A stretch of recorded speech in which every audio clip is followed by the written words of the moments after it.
Fan K, and I am back with another Follow a Sketch February, and I am here with Sandy, who is State Goddess here on YouTube. She is the one that is putting on Follow a Sketch February, so be sure to check out the link down below. That way you can see all of the sketches for all of February. I'm only picking a few here and there, and I'm not even doing them on the days that she has picked them. It's kind of like one of those things where you do what you want, right? And that is one of her catchphrases, by the way. So anyways, I picked out this alpha set and I was getting ready to put down my title when I realized that the title I wanted was already in the photo. So I stopped abruptly and thought I'll figure it out when I get there. All right. Then I also picked out some metal charms by Stampin' Up. I've got this really cool netting that I picked up at the home decor section of Joann's. I plan on spraying it with these two oxide sprays, which are actually, no, one's oxide and one is distress. It's the only distress ink I own, and they're both in Blueprint Sketch. So I'm going to try to turn the color to the rest of the blue that is in the product that I picked out. I also have these wood veneer and metal charm leaves and things like that. It's just a catch-all bag for different companies, little leftovers that I no longer have the packaging for. I believe this is a Heidi Swapp 6x8 and this is a Paper Rose 6x8 that I also want to use. And then I pulled out these 49 and Market Travel Beach Are they rub-ons? I think they're rub-ons. And I don't end up using them. I thought I was going to, but then I decided that they kind of sort of would have just blended into the background and nobody would have saw them. So, plus I don't want to add any green or teal to it. I'm going to keep with the yellow, blue, and red theme of this Marina paper that is by Minte. Excuse me. So I have this cut apart sheet that I plan on using some frames as well as the images on the other side. And then this gorgeous wood grain piece that I just plan on using for the wood grain and not the other side. And then I've already fussy cut out where the fussy cut is on the actual like cover sheet that comes in the collection. So I've already fussy cut them out. All right, so now what I'm going to do in super uber fast forward is go ahead and color this teal netting, and I want it to be blue. That's my goal here. And I figured, you know what? I've got so much of it, it'll be okay if it doesn't work out. Let's give it a try, right? So I'm just going to take this bowl that was already blue, just in case it stains, you guys. That was my whole thought process. I'm taking the bowl that was already blue, and I'm going to go ahead and I'm going to mix the sprays. So I'm going a little bit Distress Oxide, then a little bit of the regular Distress ink spray, then some more dioxide, then back to the ink spray until I get it all covered and the color I want. Because once the ink soaks into the thread, it is actually going to be a little on the lighter side than what it's showing you as wet. So I also took this rag and kind of smushed it and made sure that it was dry. And then of course I'm using my heat tool to again heat set the ink, because once I use a liquid glue on this on the Distress ink, for sure, I know that it reactivates. So you have to heat set it in order to make it permanent. And I was just trying to make sure that it was all heat set, and then that way it can not like get on my paper if I was to use liquid glue to glue it down. Anyways, I am untangling it because I made quite the mess with it. And I just am making sure that I got all the spots, which, you know, is kind of like one of those things I do hope I did, because I don't want to do this again. to be honest. All right. And then I also off camera went ahead and I cut out all of my frames, as well as all of the little images from that frame sheet that I wanted to have on my paper. Okay. I had no idea really what I was going to do with these photos, because of the fact that it's, you know, honestly, I have no aircraft carrier like product to make this layout work. So I thought, you know what, I'm going to do and play with what I want to play with, which is this Marina paper by, or Marina, I think is what it's called, by Minte. I just really wanted to play with it, honestly. And all of the reds, the blues, and the yellows are in that one photograph of this aircraft carrier. And so I wanted to talk about why this picture is why a picture of a picture is so important to me. But first, I wanted to show you guys that I'm kind of sticking with the sketch by doing the 4 square thing, but my squares are a little different than what is in the sketch. I plan on doing 2 large squares that, where the sketch kind of has 3 large squares and then a journaling spot.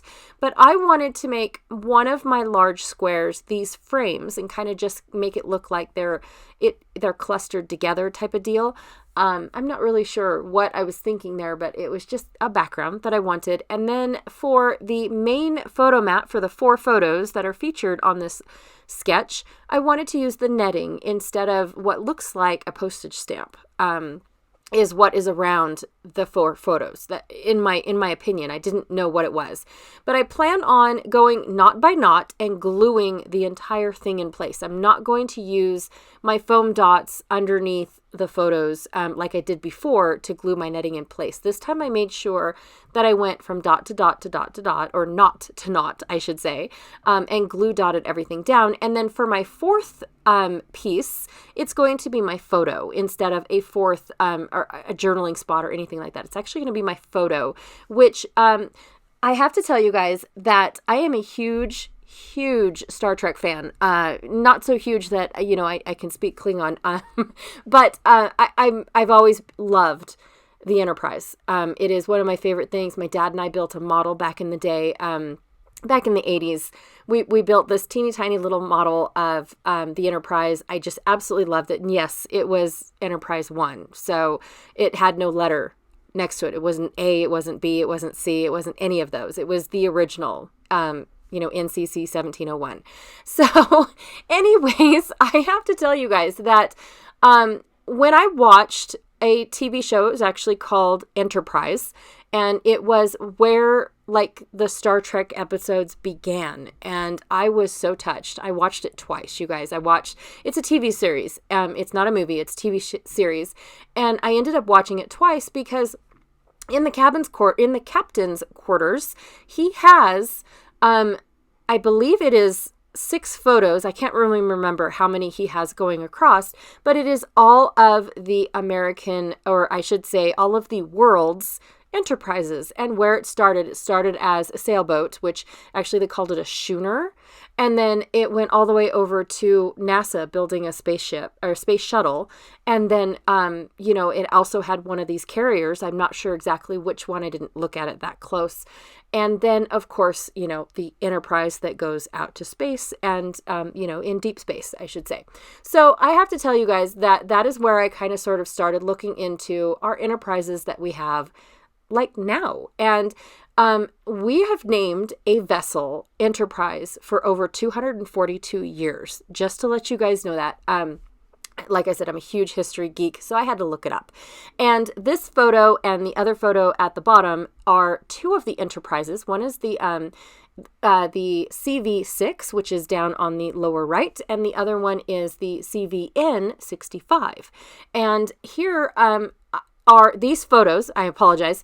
These photos are actually, there's a display of the folks that lived in Hawthorne and worked on the Enterprise, or these 2 specific enterprises, I should say, back in the Gulf War, the Vietnam War, and all the other wars that these 2 vessels have been on. Now, the CV-6, which is down in the bottom right, it didn't last very long. It was actually caught on fire, and they had to build this next one, which is CVN-65, which happened to be the very first nuclear, which is what the N stands for, carrier vessel, which is what the CV stands for. So it's carrier vessels, and then Enterprise is -6, and then of course the one up top was -65, and the 65 actually was the 8th Enterprise that bore the name Enterprise.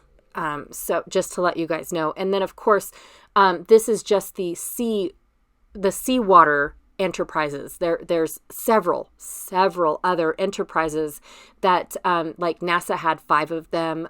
We've actually had, we're currently working on number 9. It will be seaworthy in 2028, in case you guys are curious. because the CVN-65 was actually decommissioned in 2017 due to a fire, a major loss that it had. But it sailed and went to war for over 55 years, you guys. This nuclear carrier, and it was one of, I want to say, 8 ships or 5 nuclear carriers. I'm getting my numbers all mixed around and all mixed up. So I'm not really sure, but every single vessel that carried the Enterprise name, they always called it the Big E. And so that is where I got my title from. So I looked it up. It's 242 years since the very first Enterprise was at, like I said, it was a schooner, which is kind of basically a big sailboat. And it was also called the Big E. There's also British Enterprises as well, which I thought was really cool because they actually call their vessels HMSs. I haven't figured out what the HMS stands for, but I do know what, our CVNs and CVs stand for, just because I'm a huge geek like that.